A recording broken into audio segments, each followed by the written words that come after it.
Baik perhatiannya, sebelum kita mulai ngaji, ada beberapa hal yang ingin saya sampaikan ya, karena ini pertemuan pertama ya untuk yang anak baru asrama. Yang pertama saya tanya, ada yang lokal yang baru sudah masuk, yang lokal yang bukan dari Malaysia, dari mana? Buja, Buja Kendal. Bujanya mana? Singorojo. Singorojo yang dekat sini apa yang jauh kan? Yang dekat maksudnya. Kan ada loh Singorojo kan, ada yang dekat sini, terus ada yang sebelum itu Pasar Ngareana itu. Yang Pasar Ngareana jauh dari Singorojo. Kan kalau Puskesmas Singorojo sini kan agak dekat. Setelah Terayu itu, setelah bisa Terayu kan Singorojo. Sebelum apa setelah Terayu? Ada lagi yang dari Kendal yang bukan dari asrama? Baru. Yang ini kan berarti kelas 11, tapi baru mau di sini. Kita anak baru. Orang baru aja lah. Yang ini dari Kaliwungu, Lantaran ini kan? Kartosudiro. Oh, Kartosudiro.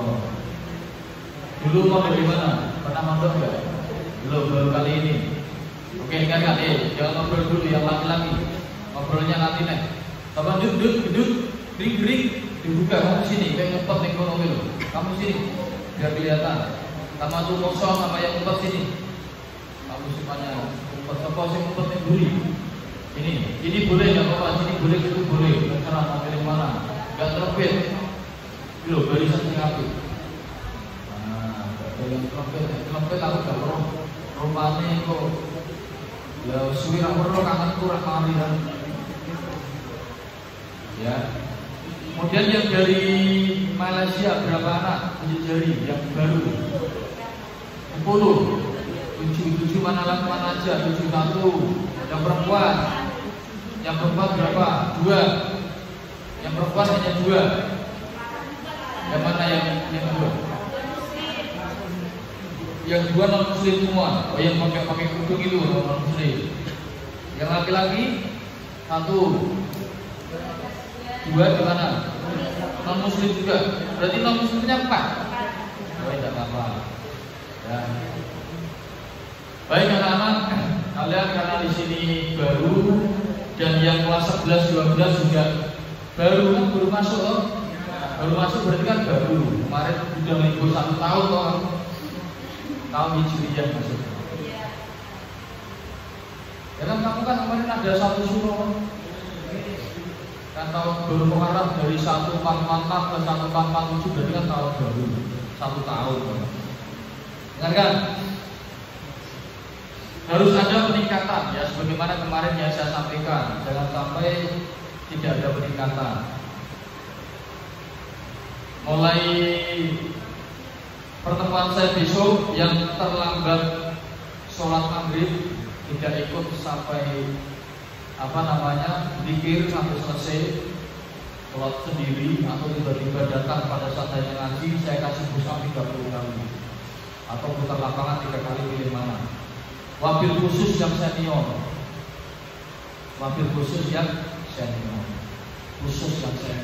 Kenapa? Karena kamu harus saya paksa untuk memberi contoh kepada adik-adikmu. Kalau yang senior tidak dipaksa menjadi teladan, maka nanti akan ditiru sama juniornya, sama yang anak baru datang. Kayak seniornya aja maghrib sholat sendiri di asrama, udah selesai pikiran baru sholat, bisa saya tak niru gitu, lambat-lambat aja ke musolanya. Nah, akhirnya apa? Kedisiplinan kita berkurang. Ya, sepakat ya? Khusus yang senior yang tidak ikut sholat berjamaah, ya, push up 30 kali atau putar lapangan ini kamu 3 kali, pilih mana? Ya, makanya besok harus tertib. Yang ikut ekstrakurikuler sangat boleh, tapi harus pandai-pandai menyesuaikan diri. Ya kalau kamu jadi makmum masbuk ketinggalan 1 rakaat 2 rakaat nggak apa-apa lah, saya maklumi.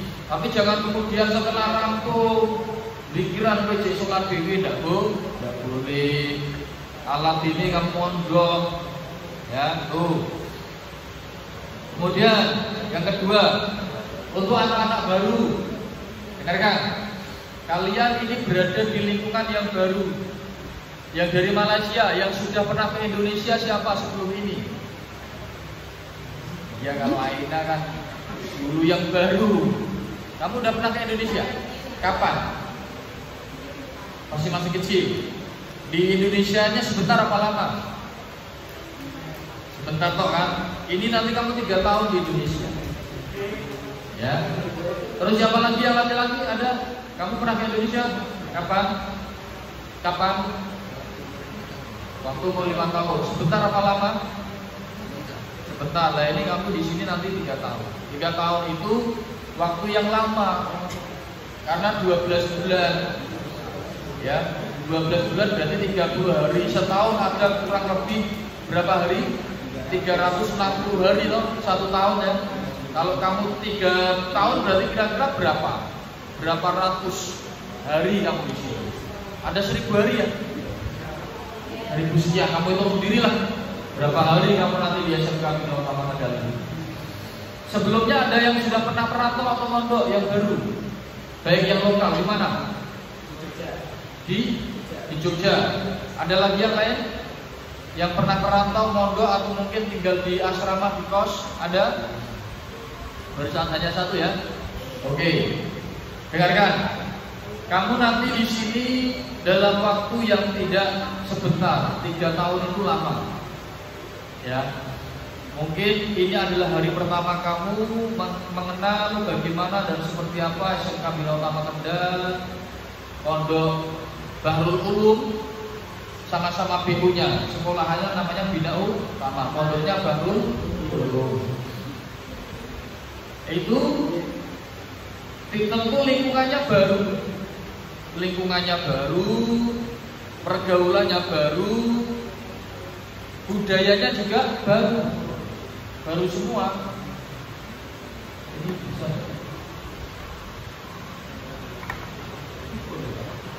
Baru semua. Terus adat-adatnya juga baru. Ya apalagi kita ini di Jawa. Kalau kamu sana kan Melayu loh. Jawa juga sebenarnya Melayu. Jawa Melayu, Melayu Jawa. Kalau sana kan Melayu. Nah kamu silakan mulai menyesuaikan diri yang dari Malaysia ini. Mulai menyesuaikan diri, ya. Mulai sedikit-sedikit kamu pahami bahasa Jawa dan logat-logat Indonesia. Karena biar bagaimanapun walaupun kamu tinggal di negeri jiran sana, kamu tetap warga negara Indonesia. Kamu jiwanya NKRI. Ya toh? Kamu WNI kan? Ada yang WNA. Ya kan yang ikut program repatriasi adem kan semuanya WNI toh. Cuman tinggalnya kamu di negara Malaysia. Tapi kamu jiwanya harus NKRI.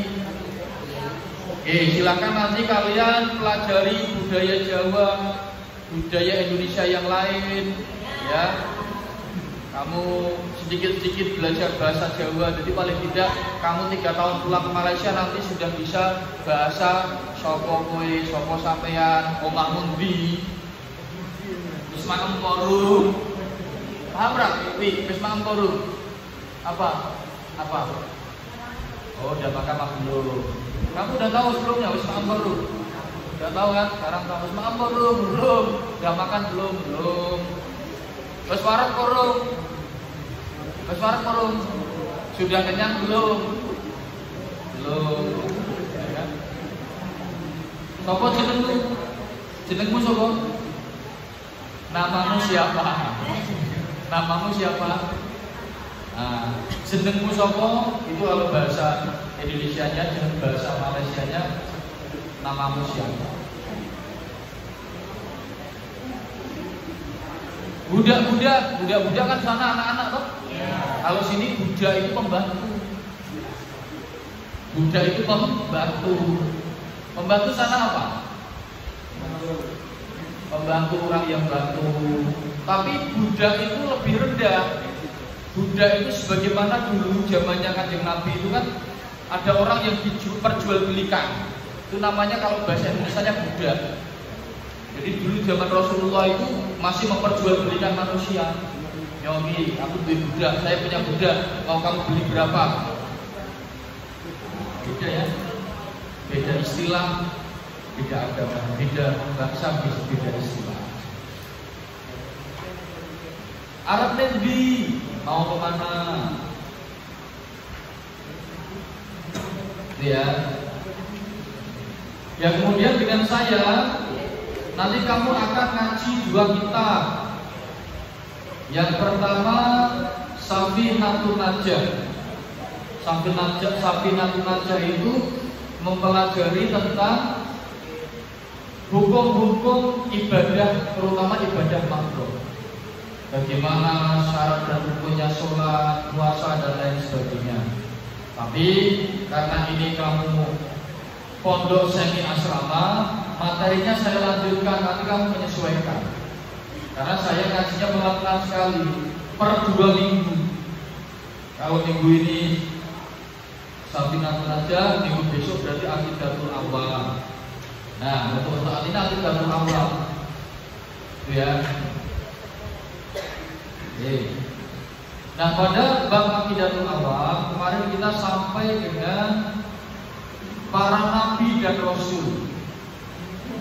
Kalau rasul itu sudah pasti nabi, rasul itu pasti nabi. Tapi kalau nabi belum tentu rasul.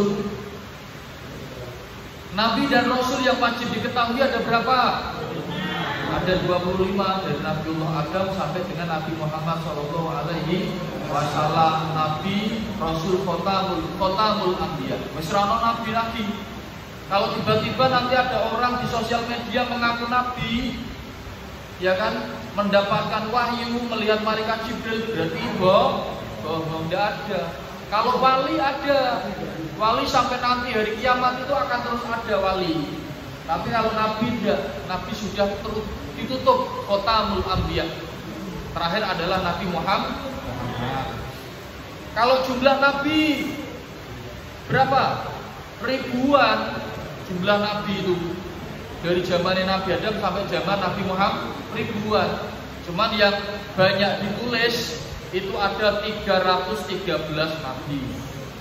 Tapi walaupun di kitab Aqidatul Awam itu tidak dibahas tentang kisahnya nabi dan rasul, ini kita bahas. Ya, untuk pembahasan kita sampai dengan Nabiullah Ibrahim alaihi salam.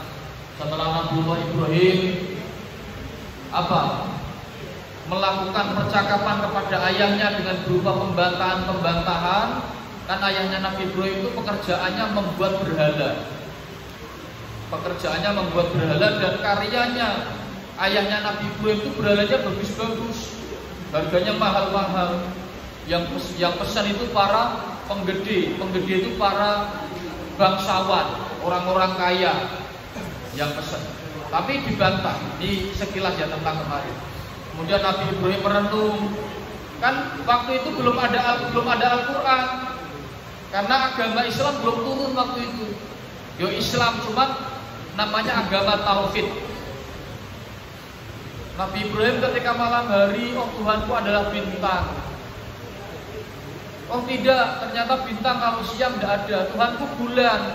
Oh tidak, ternyata bulan hanya terlihat cerah pada saat malam hari dan di hari-hari tertentu saja ketika tidak terhalang oleh mendung. Siang hari hilang, berarti itu bulan itu bukan Tuhan. Oh berarti yang lebih besar dari itu matahari. Tuhanku matahari. Ternyata matahari hanya kelihatan waktu siang, malam matahari nggak kelihatan. Berarti matahari bukan Tuhan. Nah, akhirnya Nabiullah Ibrahim itu yakin bahwa ada zat yang maha menciptakan. Adanya langit, bumi, manusia itu semuanya ada yang menciptakan. Tidak mungkin ada kehidupan yang tidak ada yang menciptakan. Ya, ada kacamata ini karena ada yang menciptakan. Ada meja karena ada yang menciptakan. Apa iya meja itu tiba-tiba ada? Kan tidak mungkin toh. Meja ini berawal dari kayu. Kayu itu dulunya pohon di hutan. Ya, pohon ditebang. Setelah ditebang dipotong-potong. Kemudian dirangkai. Setelah dirangkai nanti dipelitur. Setelah dipelitur nanti dikeringkan, dipanaskan. Ada proses. Ya sama alam semesta ini nggak mungkin kalau tidak ada yang menciptakan. Kemudian Nabiullah Ibrahim hakul yakin bahwa berhala itu bukanlah Tuhan. Tuhan itu pasti adalah zat tersendiri yang secara kasat mata bisa kita rasakan penciptaannya, ciptaan-ciptaannya, tapi kita tidak bisa melihatnya. Ya, kemudian surat Al-Anbiya ayat 57. Fatallahi, demi Allah, la'aqidanna asnamakum, sungguh aku akan melakukan tipu daya terhadap berhala-berhala kalian. Nah, Nabi Ibrahim berencana untuk melakukan tipu daya. Tipu daya yang dimaksud di sini adalah menghancurkan berhala.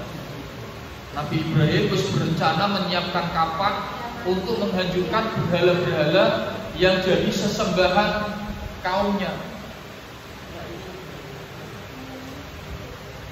Kapan? Ba'da antwallu umdirina. Ba'da antwallu Ba'da antwallu mudbirina. Kapan itu? Nanti. Nunggu kampung sepi, menunggu kaumnya itu nanti penghuni desa itu pada pergi. Nah, suatu ketika satu desa itu pergi berpesta bersenang-senang, menghadiri acara pesta. Nah, kalau sekarang pesta, kalau zaman dulu ya jamuan. Nah, disitulah kemudian Nabi Ibrahim masuk ke tempat berhala itu, gudang penyimpanan berhala, tempat sesembahan, memakai kapak kemudian dihancurkan. Faja'alahum judadan, maka Nabi Ibrahim menghancurkan semuanya, dihancurkan. Kepalanya dihancurkan, tangannya dihancurkan. Tapi ada satu yang tidak dihancurkan Nabi Ibrahim. Siapa? Berhala yang paling besar.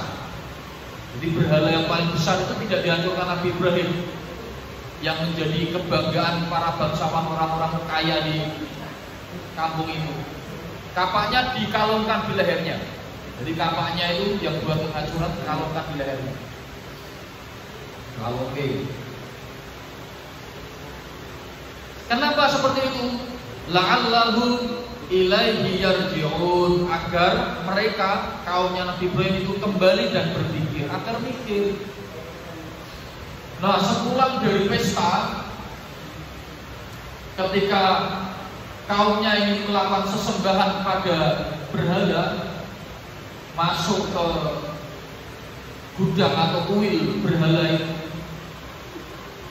hancur semua berhalanya. Hancur semua, pada potong-potong semua. Tidak terima, geger satu kampung, geger gejur. Siapa ini?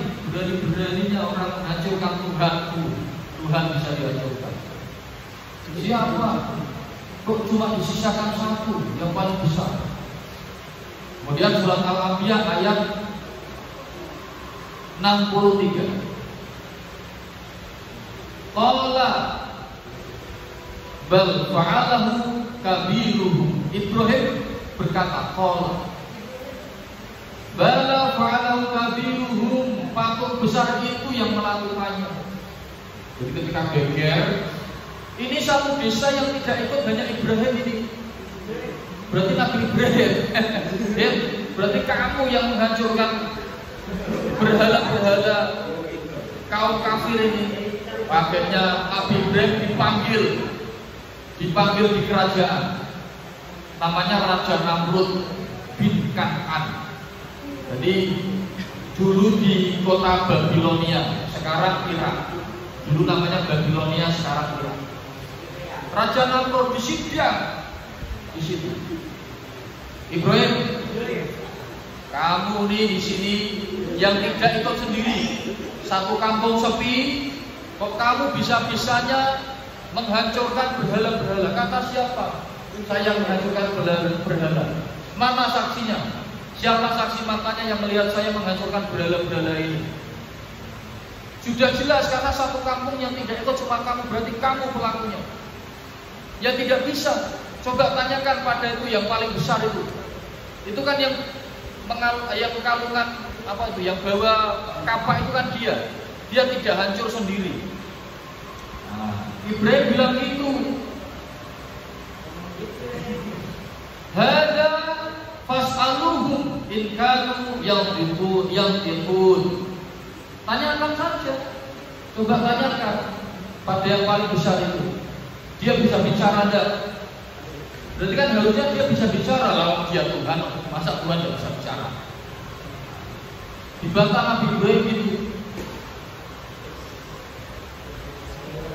Wah, kemudian Raja Namrud mana mungkin patung bisa bicara? Tidak ada yang di mana-mana patung ya nggak mungkin bisa bicara. Nah, kan sudah tahu dia patung, ciptaanmu sendiri, buatanmu sendiri, kok kamu sembah? Lawang itu aja kamu tanya nggak jawab, nah berarti 1-0. Allah udah sama Nabi Ibrahim. Sudah tahu patung ditanya. Tapi yang namanya orang kafir itu hatinya sudah gelap, sudah terkunci. Akhirnya apa? Teriak.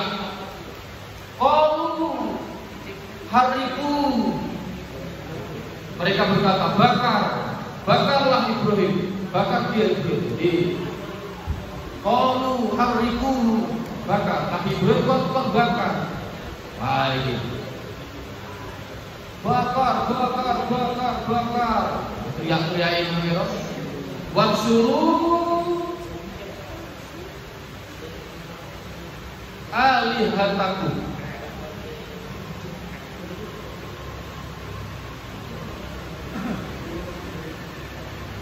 Dan tolonglah Tuhan-Tuhan kalian. Jadi mengatasnamakan Tuhan, supaya Tuhan itu ditolong, itu Nabi Ibrahim membakar. Jadi dalilnya adalah membela Tuhan-Tuhan itu.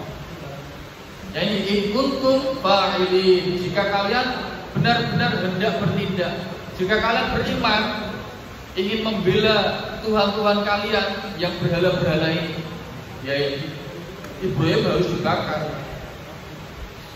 Nah, kemudian Ibrahim dibakar. Jadi membuat api unggun, membuat podium ya. Podium itu kayak panggung di tengah-tengah kampung, dikasih kayu-kayu yang sangat banyak. Kemudian Ibrahim ditaruh di tengah-tengah kayu itu, ya kan? Dibakar dengan api yang sangat besar. Ibrahim pasrah kepada Allah. Qulna ya naru. Allah berfirman, wahai api, kuni bardan, jadilah kamu dingin. Jadi api neraka, api yang membakar Ibrahim itu, Nabi Ibrahim rasanya dingin, sejuk. Dibakar api itu merasanya Nabi Ibrahim itu sejuk, tidak panas. Nah, melana apa kita orang Islam kan kita tidak pernah, nggak mungkin orang itu nggak dosa kan, nggak mungkin toh. Pasti kadang kita berbuat dosa. Semoga nanti kita langsung masuk surga. Tapi kok seandainya harus kita mencoba neraka dulu, semoga api neraka itu buat kita rasanya dingin. Sebagaimana ketika Nabiullah Ibrahim dibakar, ya kan? Kalau Allah berkehendak kepada orang-orang Muslim kan ya pasti bisa. Ya, kuni bardan, jadilah kamu wahai api itu dingin. Wassalaman ala Ibrahim, dan Nabi Ibrahim itu selamat. Selamat Nabi Ibrahim setelah apinya habis, kayu-kayunya jadi arang, hangus, Nabi Ibrahim masih utuh. Baju-bajunya semuanya masih utuh, masih bersih. Tidak ada luka sedikit pun. Ya kan? Orang kafir semakin bingung, semakin wah nggak mungkin. Ibrahim ini pasti sudah belajar ilmu sihir, nah toh. Dikira belajar ilmu sihir, karena kalau orang hatinya udah terkunci ya gitu. Berarti belajar ilmu sihir. Nah kemudian Nabi Ibrahim itu menikah dengan Siti Sarah. Siti Sarah itu istri pertamanya Nabi Ibrahim. Tapi Nabi Ibrahim ketika menikah itu diberi cobaan yang sangat besar, menguji kesabarannya. Karena apa? Karena selama pernikahan itu 25 tahun Nabi Ibrahim tidak punya anak. 25 tahun tidak punya anak. Bayangkan 25 tahun. Kemudian Nabi Ibrahim bermimpi diperintahkan agar Nabi Ibrahim menikah lagi untuk yang kedua kalinya. Agar apa? Agar Allah mengaruniakan keturunan. Nah, ini ujiannya bukan cuma untuk Nabi Ibrahim, tapi untuk Siti Sarah, untuk istrinya Nabi Ibrahim. Tapi Nabi Ibrahim mengikuti perintah Allah, bukan karena nafsu, bukan karena ingin meluapkan hasrat, bukan. Siti Sarah, karena ini adalah perintah Allah, maka aku mohon keikhlasanmu dan engkaulah yang harus memilihkan jodoh baru. Akhirnya apa? Nabi Ibrahim dikasih istri siapa sama Siti Sarah? Budak. Budak itu berarti itu pembantu yang sing diperjualbelikan itu. Jadi zaman dulu itu ada tradisi budak itu, orang-orang yang diperbudak itu dijual di pasar-pasar, dikasih tali lehernya, ya kan? Atau dikasih tali kakinya. Kemudian dia hanya orangnya hitam, rata-rata dari orang Baduy, orang hitam, dijual. Pakaiannya paling hanya pakai kain-kain yang dari apa? Karung goni, tahu karung? Karung goni itu karung. Hanya dari itu. Ayo ini budakku bagas, silakan siapa yang mau beli. Jadi budak itu kayak binatang. Orang kalau punya budak bisa beli pun tidak apa-apa. Misalnya orang dulu ada orang bangsawan atau saudagar kaya punya budak di tengah pasar, budaknya disembelih, tidak akan ada yang melarang. Wong itu budak. Bukan budak kayak orang Malaysia anak-anak, bukan. Itu istilah Indonesia yang dulu di sana tuh ada seperti itu. Memang namanya budak. Terus misalnya laki-laki punya budak perempuan, ya, mau ditampar, mau dianiaya, terserah bebas. Nah itu Nabi Ibrahim dikasih istri budak, tidak dipilihkan satu kampung. Nah sekarang misalnya ada laki-laki mimpi, wahai istriku, aku bermimpi, ya kan, ditemui oleh cahaya yang sangat putih bersinar. Cahaya itu bersuara, wahai kamu aku izinkan untuk punya istri kedua. Wah, ngarani dia pasti dia bicara. Istriku, saya mimpi bertemu cahaya yang sangat bersinar. Saya ini adalah cahaya dari Allah. Saya disuruh menikah lagi, maka tolong carikan saya istri yang cantik. Wah, tapi Nabi Ibrahim nih, Siti Sarah sabar, Nabi Ibrahim dikasih budak. Nah setelah dikasih budak, barulah kemudian Nabi Ibrahim usianya 75 tahun memperistri budak namanya Siti Hajar. Setelah 75 tahun Nabi Ibrahim usianya 75 tahun baru punya anak namanya Nabiullah Ismail alaihi salam. Anak pertama Nabi Ismail. Ini Nabi kisahnya Nabi Ibrahim dan Ismail itu panjang sekali. Kemudian ternyata setelah Siti Hajar istri kedua Nabi Ibrahim itu hamil, ternyata Allah memberi kejutan yang kedua kali. Siti Sarah hamil juga setelah usianya Nabi Ibrahim 99 tahun. Jadi 75 tahun itu punya anak Nabi Ismail. Setelah 99 tahun atau ada yang mengatakan 100 tahun usia Nabi Ibrahim, ya, Siti Sarah Siti Sarah punya anak namanya Nabiullah Ishak. Jadi Nabi semua, Nabi Ismail dan Nabi Ishak itu anaknya Nabi Ibrahim. Surat As-Saffat ayat 100. Rabbi habli minas sholihin. Rabbi habli, ya Tuhan, anugerahkanlah kepadaku seorang anak minas sholihin, anak yang soleh. Ini doanya Nabi Ibrahim selama 75 tahun. Fabasyarnahu, maka kami beri kabar gembira kepadanya. Bihulamin halimin, dengan kelahiran seorang anak yang sangat sobar. Sobar itu sabar. Namanya Nabi Ibrahim. 102.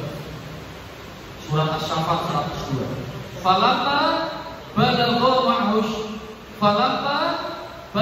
ma'hus sa'ya, maka ketika anak itu sampai pada umur yang bisa bekerja bersama. Di sini dimaksudkan berarti umur yang sudah dikatakan bisa bekerja sama, sanggup berusaha bersama itu kira-kira umur 7 sampai 13 tahun. Jadi Nabi Ismail umur kurang lebih 7 sampai 13 tahun di sini menurut riwayat. Ada yang mengatakan 7 tahun, 9 tahun, 12 tahun, 13 tahun. Itu Nabi Ibrahim bermimpi. Qala ya bunayya. Dari mimpinya itu Nabi Ibrahim ngomong sama anaknya Nabi Ismail, wahai anakku, ini arafil manam, sesungguhnya aku bermimpi. Nabi Ibrahim mimpi. Apa mimpinya Nabi Ibrahim? Tahu mimpinya apa? Ini asbahuka fanzur madza tara. Bermimpi bahwa aku menyembelihmu.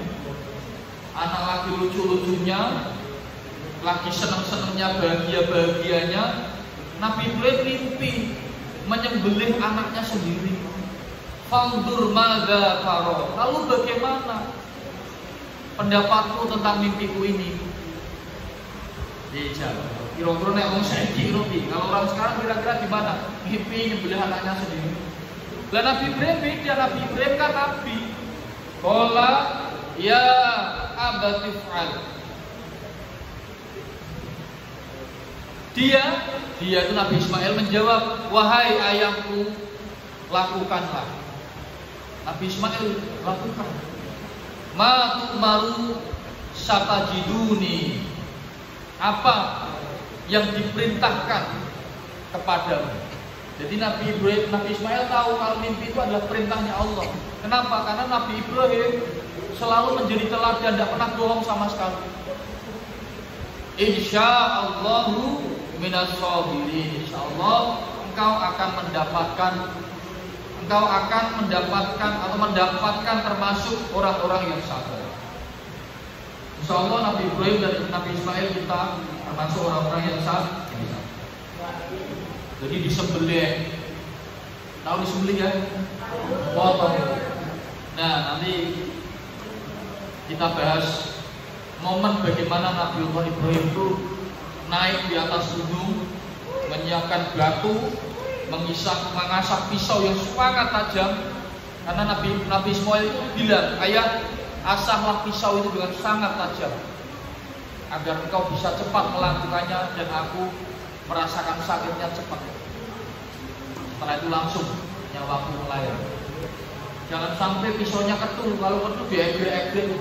Nah, nanti kita bahas ya pertemuan berikutnya.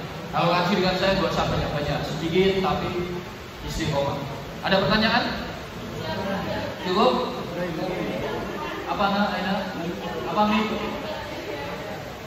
Kalau tidak ada, mari kita tutup dengan membaca hamdalah bersama-sama. Alhamdulillah. Wallahu a'lam bishawab. Wassalamualaikum warahmatullahi wabarakatuh. Ya silakan. Nanti kalau sudah